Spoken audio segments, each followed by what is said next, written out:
সাবেক তথ্যপ্রযুক্তি প্রতিমন্ত্রী জুনাইদ আহমেদ পলককে যাত্রাবাড়ী থানায় ২ হত্যা মামলায় গ্রেপ্তার দেখিয়েছে আদালত। বুধবার মামলায় শুনানিতে আদালতের কাঠগড়ায় দাঁড়িয়ে অঝরে কেঁদেছেন তিনি। তদন্ত কর্মকর্তার আবেদনের শুনানি নিয়ে এদিন ঢাকা মহানগর হাকিম মাসুম মিয়া পলককে গ্রেপ্তার দেখানোর নির্দেশ দেন। সকালে শুনানির জন্য মাথায় হেলমেট, বুলেট প্রুফ জ্যাকেট ও হাতকড়া পরানো অবস্থায় পলককে আদালতে তোলা হয় 10:30টার দিকে। ওই সময় আদালতের বারান্দায় দাঁড়িয়েছিলেন তার স্বজনরা। বাইরে তাকিয়ে তাদের সঙ্গে ইশারায় কথা বলার চেষ্টা করেন পলক। সরকার পতনের পর গত ৬ আগস্ট দেশ ত্যাগের চেষ্টার সময় হযরত শাহজালাল আন্তর্জাতিক বিমানবন্দরে পলককে আটকে দেওয়ার খবর আসে।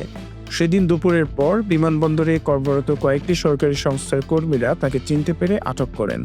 এরপর তাকে একাধিক মামলায় গ্রেফতার দেখিয়ে দফায় দফায় রিমান্ডে নিয়ে জিজ্ঞাসাবাদ করা হয়।